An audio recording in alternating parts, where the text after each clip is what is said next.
Invité de Bonjour. La matinale de TF1, ce mardi 9 janvier 2024, Josiane Balasco s'est exprimée au sujet de l'affaire Gérard Depardieu, expliquant pourquoi elle n'avait signé aucune des pétitions lancées par le milieu artistique. Josiane Balasco était l'invité Bonjour. La matinale de TF1, ce mardi 9 janvier 2024.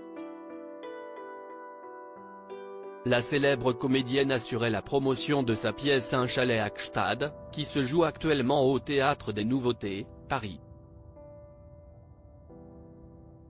Mais impossible pour Bruce Toussaint, qui présente ce nouveau rendez-vous d'information, de ne pas évoquer avec elle l'affaire Gérard Depardieu, qui occupe une grande place dans les médias ces dernières semaines.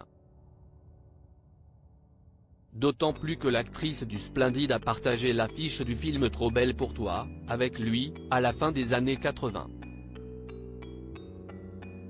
Josiane Balasco se confie au sujet de Gérard Depardieu. Josiane Balasco s'est d'abord exprimée au sujet du comportement de Gérard Depardieu durant le tournage de ce long métrage, dans lequel ils sont plusieurs fois retrouvés au lit côte à côte. « J'étais au pieu pendant 3 semaines avec Gérard et jamais il n'a eu un geste déplacé.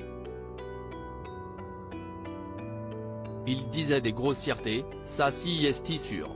Il disait des grossièretés en permanence, mais ça ne me gêne pas, j'ai été élevé dans un bistrot, je peux répondre, a-t-elle affirmé, ne niant pas pour autant les accusations qui ont pu être portées contre l'acteur de 75 ans. Je trouve ça terrible pour les femmes qui ont été victimes, mais ça, si est la justice qui en décidera, a-t-elle remarqué, avant de promettre, il pouvait avoir des paroles très grossières Gérard, mais non, je n'ai pas été témoin d'agression, sinon je l'aurais noté et ça serait sorti.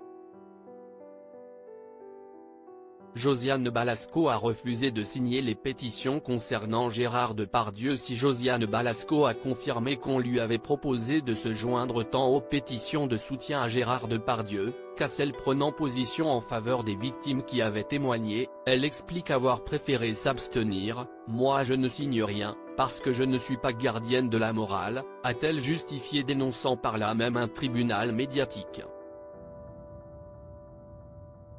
La comédienne, qui ne cache pas ses combats politiques, a également tenu partager le fond de sa pensée, analysant le fait cette affaire ait pris une telle place dans l'actualité ces derniers jours. Je pense que tout cela fait partie d'une manipulation de masse qui fait que pendant qu'on parle de ça on ne parle de ce qui se passe ailleurs, des réformes qui ont été faites à coup de 49.